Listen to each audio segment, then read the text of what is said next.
সম্মানিত উপস্থিতি, আপনাকে দেখাতে চাচ্ছিলাম জাহেলিয়াত যুগ কি ছিল আর বর্তমান যুগ কি, এই সম্পর্কে কথা বলতে চাচ্ছিলাম। সর্বপ্রথম আপনাকে জাহেলিয়াত সম্পর্কে বলতে গেলে জাহেলিয়াতের সংজ্ঞা কি আপনাকে জানতে হবে। জাহেলিয়াত শব্দের অর্থ হচ্ছে মূর্খের যুগ। জাহেলিয়া যুগ বলা হয় অর্থাৎ মূর্খের যুগ। জাহেলিয়াত পূর্ণ মানুষ মানে মূর্খতার পূর্ণ মানুষ, অন্ধকারের নিয়োজিত যেসব মানুষরা ছিল, যারা আলোর পথ দেখেনি। কিসের আলো? ওহির আলো, কোরআনের আলো। কোরআনের আলো দিয়ে যে পথ আলোকিত হবে সে পথ তারা চিনত না। কোরআন হাদিস দিয়ে যে পথ আলোকিত হয় সে পথ তারা চিনত না। ইবাদত কি জিনিস জানতো না। তারা মূর্খতায় পড়েছিল, ধর্মীয় জ্ঞানের অভাব ছিল। ইসলামের আলো আসার পূর্বে আরও সমাজ ছিল জাহেলিয়াত পূর্ণ বর্বর যুগ। এটি ছিল একটি সময় যখন মানুষ ছিল শিরক, কুসংস্কার, নৈতিক অবক্ষয়, সামাজিক অন্যায় ও অনাচারে নিমজ্জিত ছিল। ইসলাম এই জাহেলিয়াত সমাজের বিরুদ্ধে রুখে দাঁড়াবে এবং কোরআন ও সহিহ হাদিসের আলোর মাধ্যমে এটি অন্যায় অবিচারপূর্ণ মানুষকে ন্যায়ের পথে আনার জন্য যুদ্ধ করে মুহাম্মদ সাল্লাল্লাহু আলাইহি সাল্লাম এই দিনকে প্রতিষ্ঠা করার জন্য এই জাহেলিয়াতের বিরুদ্ধে লড়াই করে দিন প্রতিষ্ঠা করেছেন। সম্মানিত উপস্থিতি, এই সংজ্ঞা থেকে আমরা একটি বিষয় বুঝতে পারলাম, জাহেলিয়াত যুগের মানুষরা ছিল ওহির আলোর জ্ঞান শূন্য। ওহির আলোর জ্ঞান তাদের কাছে ছিল না, তাওহীদের জ্ঞান তাদের কাছে ছিল না, কোরআন হাদিস তারা জানতো না, চিনতো না, বুঝতো না। তারা আল্লাহকে মানত না, আল্লাহর ইবাদত করতো না। তারা অন্ধকার পথের প্রতীক ছিল। সেই অন্ধকার পথের প্রতীকগুলোকে রাসূল সাল্লাল্লাহু আলাইহি ওয়াসাল্লাম যখন দেখলেন এরা দিশাহারা, পথহারা, তখন ওই দিশাহারা মানুষগুলোকে দিশা দেখানোর জন্য, পথহারা মানুষগুলোকে পথ দেখানোর জন্য, অন্ধকার মানুষগুলোকে আলোর পথে আনার জন্য, জাহেলিয়াত মানুষগুলোকে শিক্ষিত পরিণত করার জন্য দিনকে দিন পরিশ্রম করে চললেন। পরিশ্রম করার পরে রাসূল সাল্লাল্লাহু আলাইহি সাল্লাম বহুত কষ্ট করার পরে, ক্লেশ বহন করার পরে, রক্তক্ষয় করার পরে, উহুদের যুদ্ধ, হুদাইবিয়ার যুদ্ধ, কত যুদ্ধের মোকাবেলা করতে হয়েছে। উহুদের যুদ্ধের ঘটনা যদি আপনাদের সামনে বলা হয় আপনার অবস্থা কি হবে আমি জানি না। উহুদের যুদ্ধ কত বড় যুদ্ধ ছিল। উহুদের যুদ্ধে 70 জন সৈনিক নিহত হয়েছিল। 70 জন সৈনিক যখন উহুদের যুদ্ধে নিহত হয় তখন 70 জন যারা নিহত হয়েছিল সৈন্যদেরকে গণনা করা হলো কতজন সৈন্য মোট এসেছিল। তার মধ্যে থেকে 70 যখন পাওয়া না যায় তখন লাশ খোঁজা হয়। লাশ খুঁজতে খুঁজতে 68 জনের লাশ পাওয়া যায়, 2 জনের লাশ পাওয়া যায় না। তার মধ্যে ছিল একজন হানজালার লাশ খুঁজে পাওয়া যায় না। এই যখন লাশ খোঁজাখুঁজি চলছে সেই মুহূর্তে কি করা হলো, রাসূল সাল্লাল্লাহু আলাইহি সাল্লামকে দূর থেকে একজন বোরখা পরিহিতা মহিলা এসে ডাক দিচ্ছেন। রাসূল সাল্লাল্লাহু আলাইহি সাল্লামকে ডাক দিচ্ছেন, হে আল্লাহ রাসূল সাল্লাল্লাহু আলাইহি সাল্লাম একটু এইদিকে আসেন। রাসূল সাল্লাল্লাহু আলাইহি সাল্লাম গেলেন বোরখা পরিহিতা মহিলার কাছে। রাসূল সাল্লাল্লাহু আলাইহি সাল্লামকে বলছেন, আপনি গতকাল একটা বিয়ে পড়িয়েছিলেন, আপনার কি মনে আছে? তো বলছে, হ্যাঁ আমি হানজালার বিয়ে পড়িয়েছিলাম গতকাল। হানজালার বিয়ে পড়িয়েছিলাম এবং আমি খুশিতে আনন্দে খুরমা খেজুরও বিতরণ করেছি। তখন রাসূল সাল্লাল্লাহু আলাইহি সাল্লামকে বলছে, আমি সেই মহিলা, এই যে আমার হাতে মেহেদির দাগও শুকায়নি। বাসর রাতে হানজালা আমার সঙ্গে ছিল, তার ফরজ গোসলের প্রয়োজন ছিল, গোসলও করেনি। তিনি তরবারি নিয়ে বের হয়ে গেছে। আমাকে বলেছে যদি বেঁচে থাকি পৃথিবীতে দেখা হবে, আর যদি মারা যাই শহীদ বেশে পরকালে জান্নাতে সাক্ষাৎ হবে। এ কথা বলে আমার কপালে একটা চুমু দিয়ে বের হয়ে গেছে। আমি এখন পর্যন্ত তার দেখা পাচ্ছি না। হে আল্লাহ রাসূল সাল্লাল্লাহু আলাইহি সাল্লাম তার কথা আমাকে বলুন। এ কথা বলছে তখন রাসূল সাল্লাল্লাহু আলাইহি সাল্লাম চোখ দিয়ে পানি বেয়ে বেয়ে পড়ছে। রাসূল সাল্লাল্লাহু আলাইহি সাল্লাম বললেন, তোমরা চারিদিক খোঁজাখুঁজি করো, হানজালা কোথায় আছে তোমরা একটু দেখো, হানজালাকে তোমরা খোঁজাখুঁজি করো। হানজালাকে খোঁজাখুঁজি করতে করতে হানজালার খোঁজ পাই না। তখন কিছুক্ষণ পর দেখতে পেলেন এই উঁচার ওপরে, এইরকম মাটি থেকে উঁচার উপরে কাফন পরানো অবস্থায় একজনের লাশ। সাহাবীরা দৌড় মেরে সেখানে গেলেন, দেখলেন টপ টপ করে পানি পড়ছে, কাফন আবৃত করা একটি লাশ। লাশটি টান দিয়ে দেখলেন আর কারো নয়, হানজালার লাশ। রাসূল সাল্লাল্লাহু আলাইহি সাল্লামের কাছে জিবরাইল আমিন চলে আসলেন, এসে বলছেন, হে আল্লাহ রাসূল, তোমার হানজালাকে আল্লাহ তাআলা এত পছন্দ করেছে, এত পরিমাণ পছন্দ করেছে তার এই কাজকে, আল্লাহ তাআলা আমাকে 6 জন ফেরেশতা নিযুক্ত করিয়েছিলেন।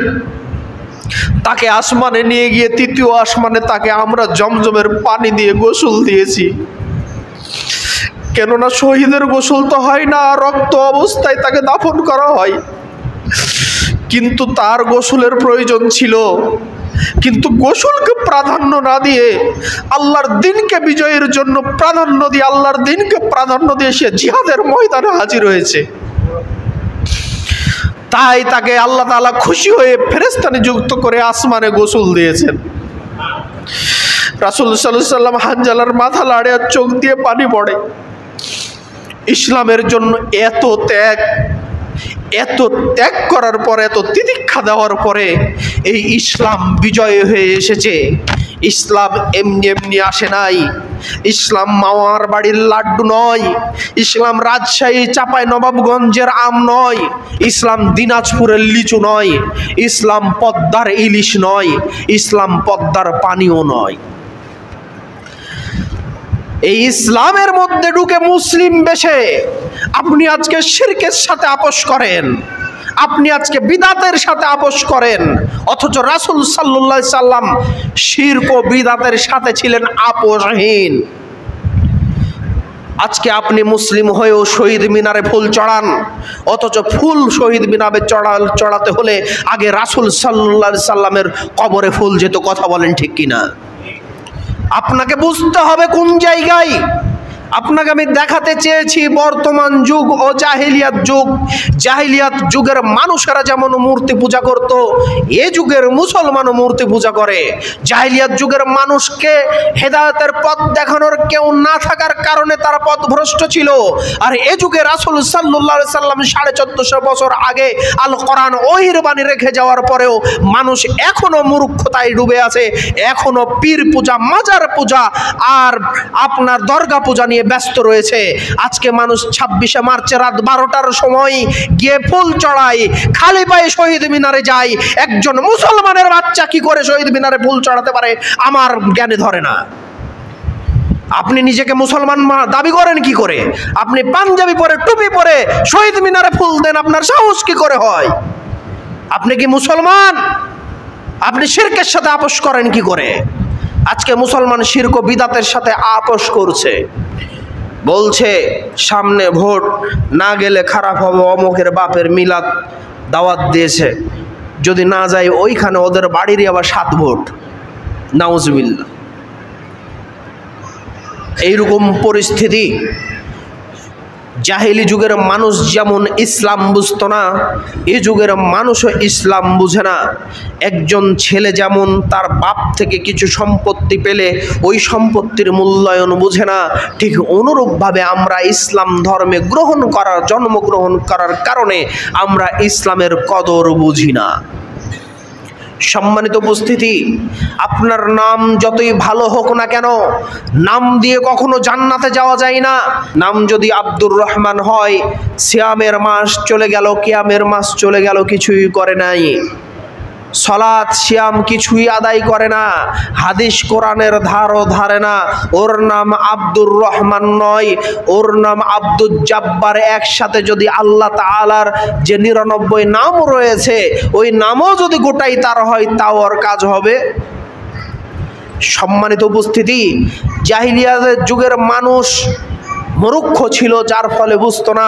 আজকে শিক্ষিত সমাজ হয়েও মানুষ ইসলামকে বুঝে না।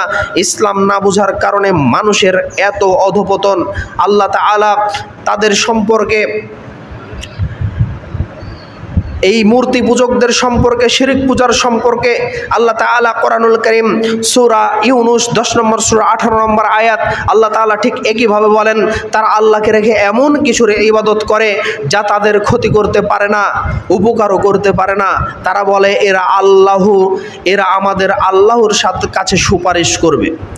তারা আল্লাহকে বাদ দিয়ে এমন কারো ইবাদত করে যা তাদের উপকারও করতে পারে না, আবার ক্ষতিও করতে পারে না। ইব্রাহিম আলাইহিস সালামের ঘটনা সবাই জানেন। যখন তার পিতা আজর ছিলেন মূর্তির ব্যবসায়িক, মূর্তি পূজা করত, তো ইব্রাহিম আলাইহিস সালাম একবার কি করলেন, মূর্তি পূজা অনেকগুলো আছে বড় ছোট সাজানো, একদিন ওই মূর্তির ভিতরে ঢুকলেন, একটা কুড়াল দিয়ে সব মূর্তিকে ভেঙে ফেললেন বড়টাকে বাদ দিয়ে।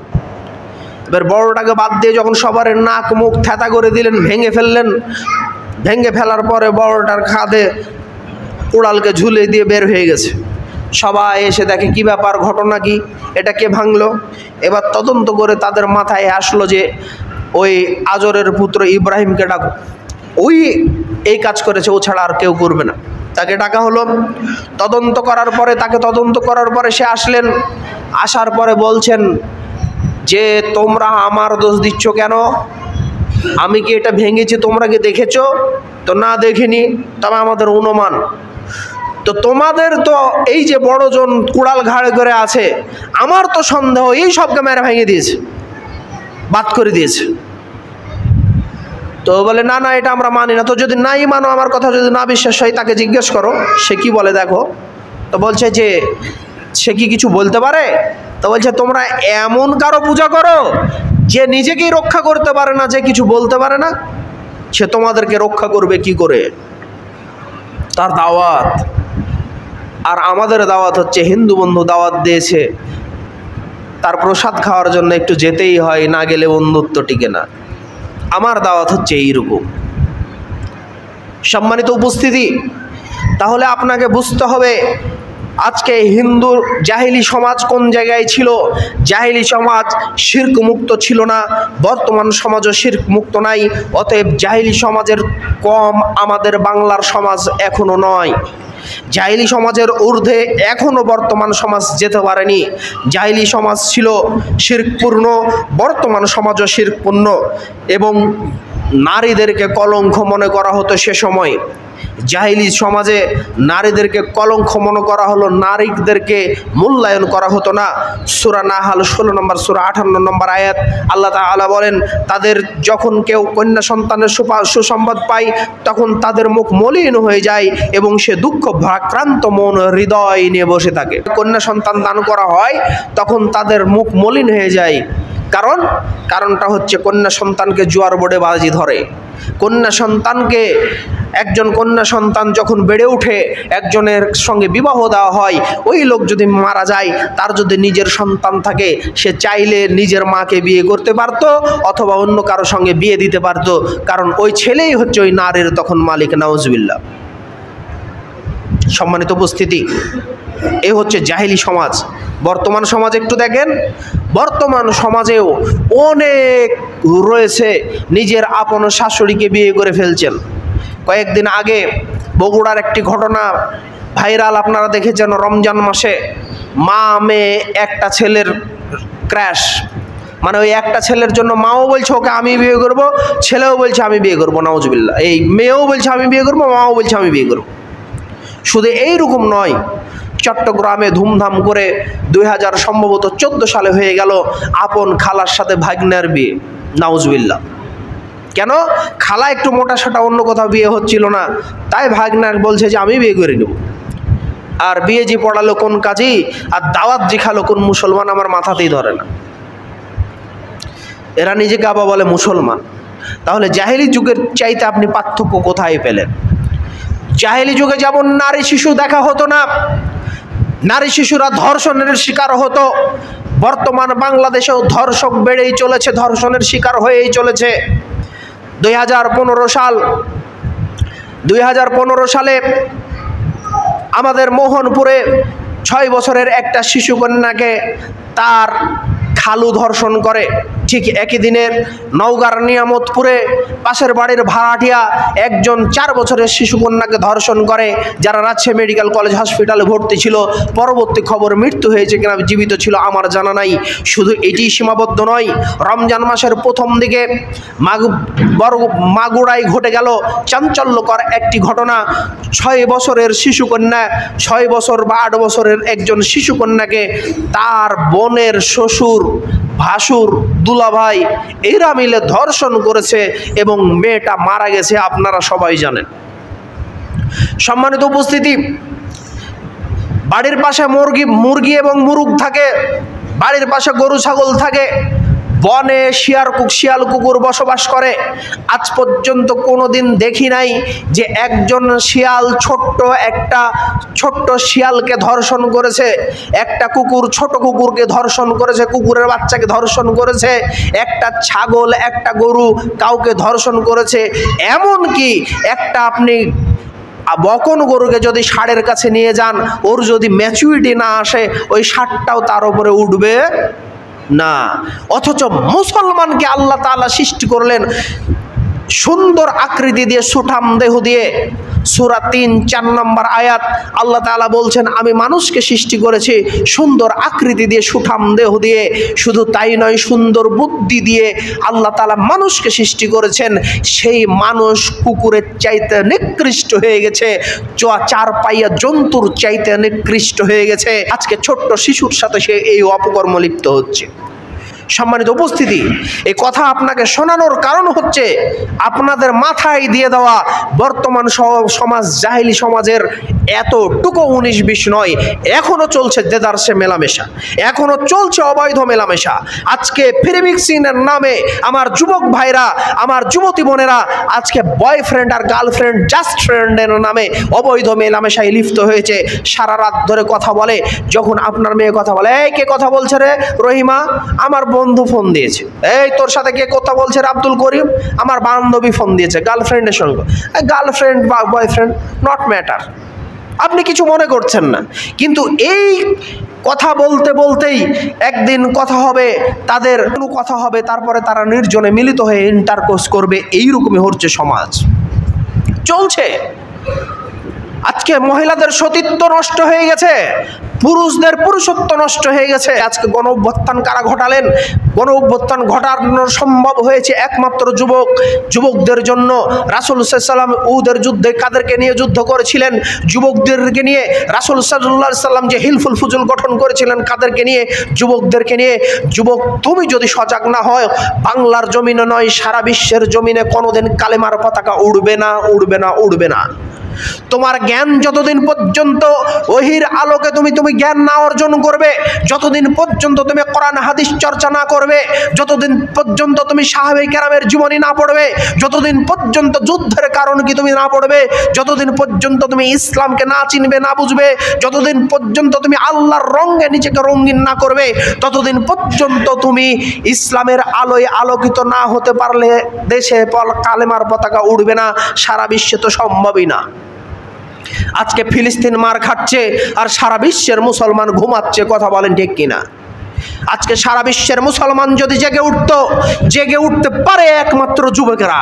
সেই যুবকদের আজকে ফ্রি ফায়ার খেলতে খেলতে মস্তিষ্ক নষ্ট, পাবজি গেম খেলতে খেলতে তার মাথা নষ্ট, আজকে ওই যে ফিরকি ঘুরাতে ঘুরাতে তার মাথা নষ্ট, আজকে অনলাইনে টাকা ইনভেস্ট করতে করতে যুবক জুয়া খেলতে খেলতে তার মাথা নষ্ট, আজকে যুবক জুয়া খেলতে খেলতে নেশা করতে করতে তার মাথা নষ্ট। অথচ আল্লাহ তাআলা কোরআনুল কারীম সূরা মাইদা 90-91 নম্বর আয়াত স্পষ্টভাবে বলে দিয়েছেন, তোমাদের জন্য মদ আর জুয়াকে হারাম করা হয়েছে। আর যুবক, তুমি মদ আর জুয়াকে আরাম মনে করো। ইবনে আব্বাস স্বামী তো কয়লা রাসূলুল্লাহ সাল্লাল্লাহু আলাইহি সাল্লাম, ইবনে আব্বাস রাদিয়াল্লাহু তাআলা আনহু বলেন, আমি রাসূল সাল্লাল্লাহু আলাইহি সাল্লামকে বলতে শুনেছি, ইয়াকুলু খামরুল উম্মুল ফাওয়াইশ ওয়া আকবারুল কাবাইর, যে ব্যক্তি নেশাদ্রব্য পান করলো, এই নেশাদ্রব্য পান করা হচ্ছে অশ্লীলতার মূল মা। শুধু তাই নয়, এটি একটা বড় পাপ। অসারিবা ওয়াকা, যে ব্যক্তি নেশাদার দ্রব্য পান করে সে জেনায় লিপ্ত হয়, আলা উম্মিহি, নিজের মায়ের সাথে, ও খালাতিহি, নিজের খালার সাথে, ও আম্মাতিহি, নিজের ফুপুর সাথে। আপনাকে আমি কি দিয়ে বুঝাই নেশা কত বড় ক্ষতিগ্রস্ত জিনিস? আপনাকে আমি কি দিয়ে বুঝাই নেশা কত বড় পাপ? আপনাকে আমি কি দিয়ে বুঝাই নেশা কত বড় মারাত্মক জিনিস? আপনি নেশাকে মনে করছেন আরাম, আপনি মনে করছেন বিড়ি খাচ্ছি সামান্য, কোনো তো সমস্যা নাই, বিড়িতে তোর মাকে আর খালা বলি না, আর খালাকে শাশুড়ি আম্মা বলি না, অতএব বিড়িতে জর্দাতে গুলে নেশা হয় না। আপনাকে বলি, রাসূল সাল্লাল্লাহু আলাইহি সাল্লাম বলেছেন, যার বেশি খেলে মাদকতা হয় তার অল্প খাওয়াও হারাম, যার বেশি খেলে নেশা হয় তার অল্প খাওয়াও হারাম। যদি আপনার নেশা না হয় তাহলে 1 কেজি জর্দা একসাথে একবার খেয়ে দেখেন। যদি নেশা না হয় একসাথে 100 শালা বিড়ি একবার আপনি খেয়ে দেখেন। আর যদি নেশা নাই হয় তাহলে আপনি খাওয়ার পরে একটা বিড়ি খাওয়ার জন্য এত ছটফট করেন কেন? যদি খাওয়া নেশা নাও হয় তাহলে খাওয়ার পরে একটা বিড়ি খাওয়ার জন্য এত ছটপট করেন কেন? ঘুম থেকে বিড়ি না পড়লে আপনার টয়লেট ক্লিয়ার হয় না কেন? আপনি অজুর আগে একবার আপনার দাঁতের নিচে গুল না দিলে আপনার অজু করতে যেতে ইচ্ছা হয় না কেন? আপনার মাথাটা কেমন কেমন করে গুল দিলে আরাম পান। নেশা হয় না মানে? আপনি বলবেন নেশা হয় না। আরে নেশা হয় না তো আপনার বাড়ির ছোট বাচ্চা আছে, ওর জন্য সন্ধ্যাবেলায় মজা নিয়ে যান, একটু বিস্কিট নিয়ে যান, কেক নিয়ে যান, জিলাপি ঝুরি নিয়ে যান, একটা আপনি গুলের কোটা তাকে দেন না কেন? খাক।